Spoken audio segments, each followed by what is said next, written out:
Assalamualaikum warahmatullahi wabarakatuh. Perkenalkan, nama saya Rismayanti dengan NPM 17110602228. Perkenalkan, nama saya Reftiani Dwi Fitari dengan NPM 17110600089. Perkenalkan, nama saya Desi Prastiwi dengan NPM 171100617. Karena sedang dilanda pandemi, maka sistem belajar kali ini menggunakan sistem daring.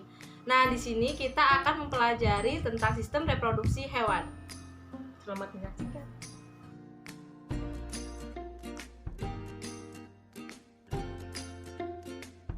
Nah, untuk tujuan pembelajaran hari ini yaitu yang pertama, melalui kegiatan pembelajaran ini diharapkan peserta didik dapat mengetahui sistem reproduksi pada hewan yang ternyata memiliki peranan penting dalam kehidupan sehari-hari.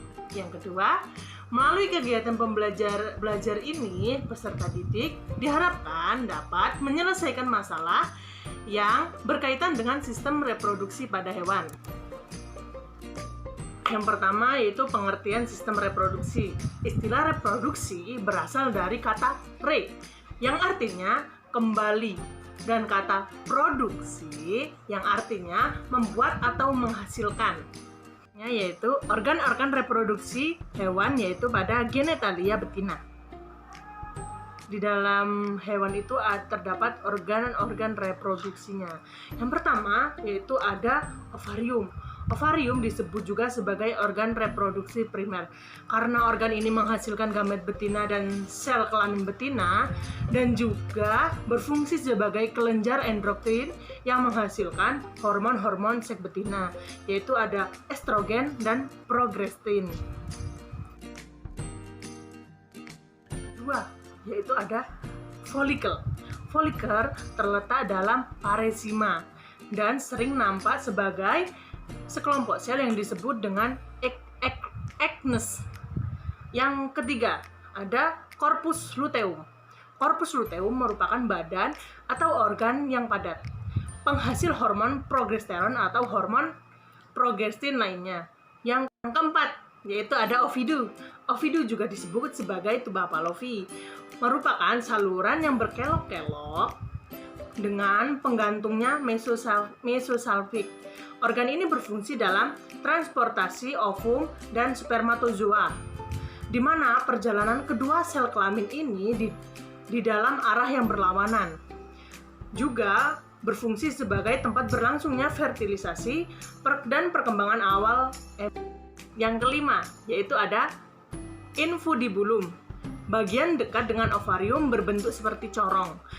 Infundibulum ini membentuk sebuah bursa yang mengelilingi ovarium. Ada uterus. Pada umumnya, uterus terdiri dari kornua atau tudung-tudung uterus dan satu korpus atau badan-badan uterus. Merentang dari utero, turba gestation, sampai ke serviks atau leher uterus. Nah, fungsi utama dari uterus ini adalah tempat berdiam dan memberi makannya sebuah embrio. Yaitu ada organ-organ reproduksi pada genitalia jantan. Yang pertama yaitu ada testis. Testis, kelamin primer, mempunyai dua fungsi, yaitu yang pertama menghasilkan spermatozoa atau sel-sel kelamin jantan. Yang kedua, mengsekresikan hormon kelamin jantan testosteron. Yang kedua yaitu ada epididymis. Epididymis merupakan pembuluh yang timbul dari bagian dorsal testis, berasal dari ductus efferentia. Terdiri dari 3 bagian, yaitu yang pertama ada kepala, badan, dan ekor. Kepala atau caput epididymis membentuk suatu penonjolan dasar, dan agla atau caput epididymis membentuk suatu penonjolan dasar dan agak membentuk mangkok yang dimulai pada ujung proximal testis. Yang ketiga ada vas deferens. Vas deferens merupakan mengangkut sperma dari ekor epididymis ke uretra.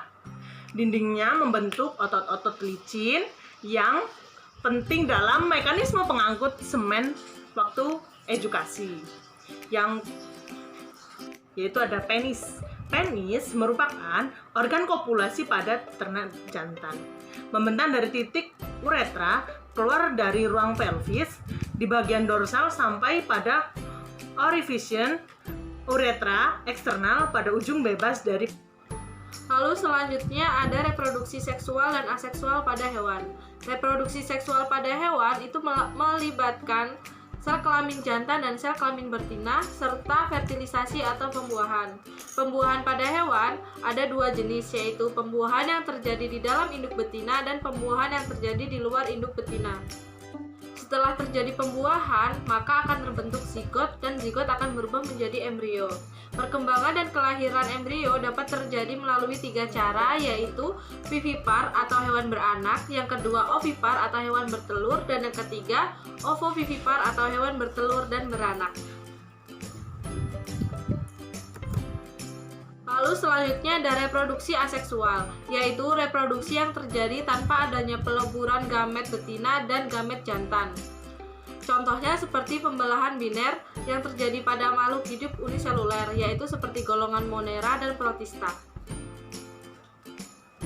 Lalu ada fragmentasi yang berasal dari kata fragmen yang artinya bagian-bagian. Fragmentasi ini terbentuk dari bagian tubuh induk yang terbagi secara sengaja atau tidak, seperti contohnya pada cacing pipih.